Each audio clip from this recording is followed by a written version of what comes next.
The United States military carried out what it called self-defense strikes yesterday in southern Iran. A spokesman for U.S. Central Command said targets included Iranian missile launch sites and boats attempting to place mines. CENTCOM added the strikes were done to, quote, protect our troops from threats posed by Iranian forces as the U.S. military continues to defend our forces while using restraint during the ongoing ceasefire.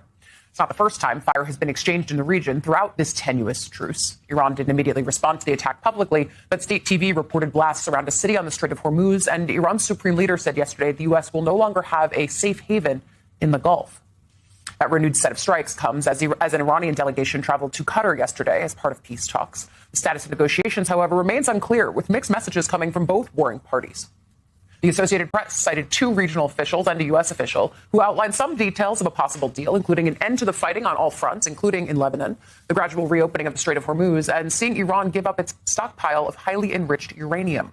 President Trump, meanwhile, wrote on social media yesterday that he expected Iran to either turn its enriched uranium over to the U.S. or bring it to another location and destroy it in front of witnesses, maybe the Atomic Energy Agency.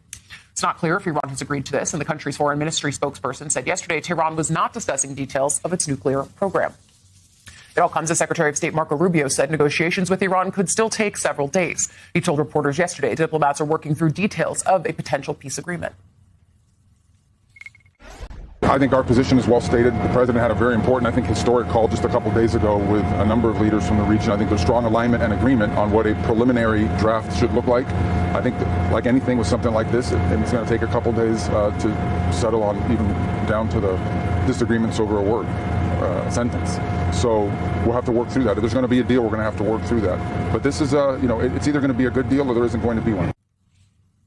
Here at the table with me, MS Now White House reporter Akayla Gardner. I was struck listening to Secretary Rubio about the ways that he's talking about, yeah, you might need a few more days.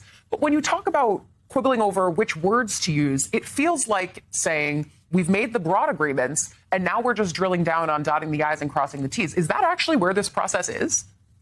A huge reality check is the agreement that they're talking about now is the agreement for the final agreement. They're talking about a deal that would implement a ceasefire, which is what Iran has been pushing for. They want a total ceasefire, including in Lebanon, to just start these conversations about the complicated details of their nuclear program, about the Strait of Hormuz, which they are still pushing to control and use tolls over. So this is a process that basically kicks off another possibly 2 months of negotiations. So we are still not very close to permanent ceasefire, but they are talking about an agreement that would put a firmer ceasefire, I suppose, or something that Iran would be comfortable with in order to continue with negotiations. And yet the Iranians are still publicly saying we're not talking about our nuclear program, even as the president of the United States is floating several different possibilities for how they could get rid of their highly enriched uranium. That has been so confusing to me. It's unclear to me whether this is just public posturing by Iran, but the president is incredibly aware of the criticism that he is facing about the early contours of this deal and the comparisons to the JCPOA, which he pulled out of in 2018. Yes. He is obsessed with creating a deal that looks better than the JCPOA.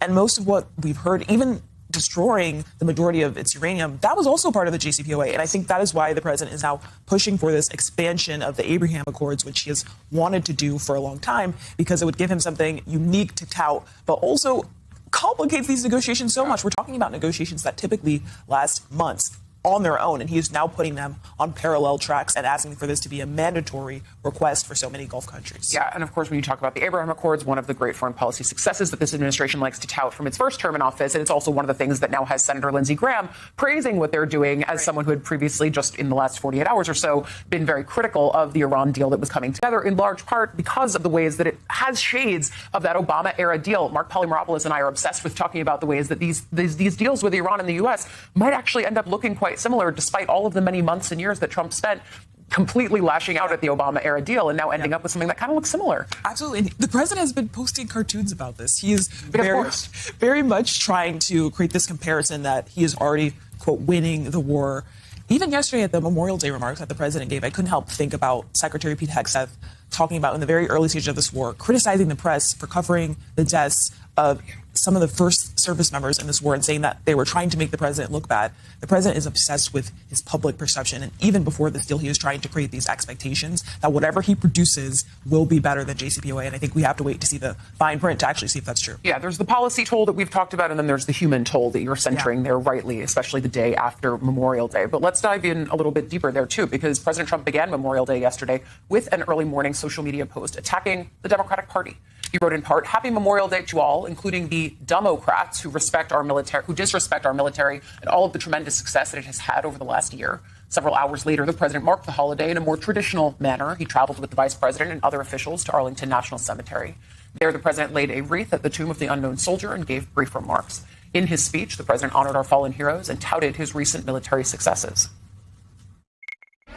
Today, here at Arlington, a very special place that held burial grounds, battlefields across the country. And around the world, we unite in solemn observance.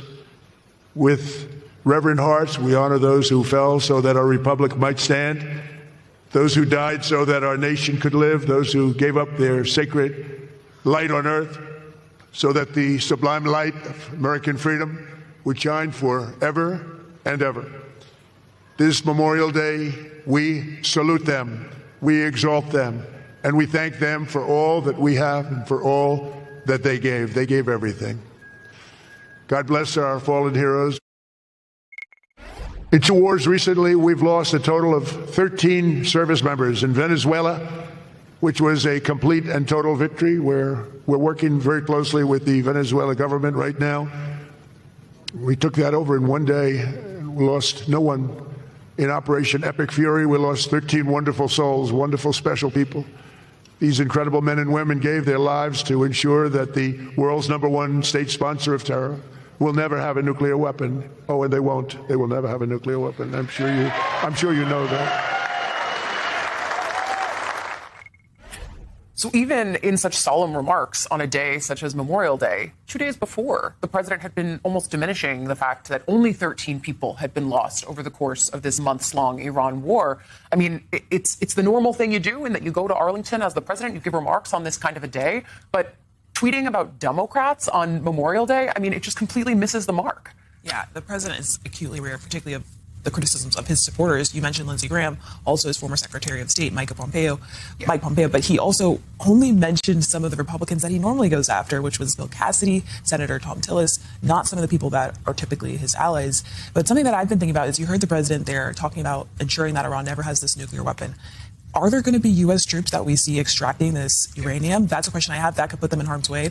And at the end of the day, until there's a permanent ceasefire, there's still tens of thousands of American troops that are stationed in the Middle East that are in harm's way unless they can bring this to an end. Yeah, and I think that has been the continuous question, which is if the goal is regime change, how do you do that without U.S. boots on the ground? If the goal is getting rid of the enriched uranium, how do you end up doing that? What is the agency that enforces that? Does that involve U.S. troops? I think that's always been the persistent question on Capitol Hill and in the halls of power that have not had a chance to weigh in on the U.S. role in this conflict, but are very much watching the president wage this war effectively unilaterally. And the tenuous ceasefire remains in place, but to what end? I think that is one of the key questions here. MS Now White House reporter Kayla Gardner, thank you for your thoughtful report.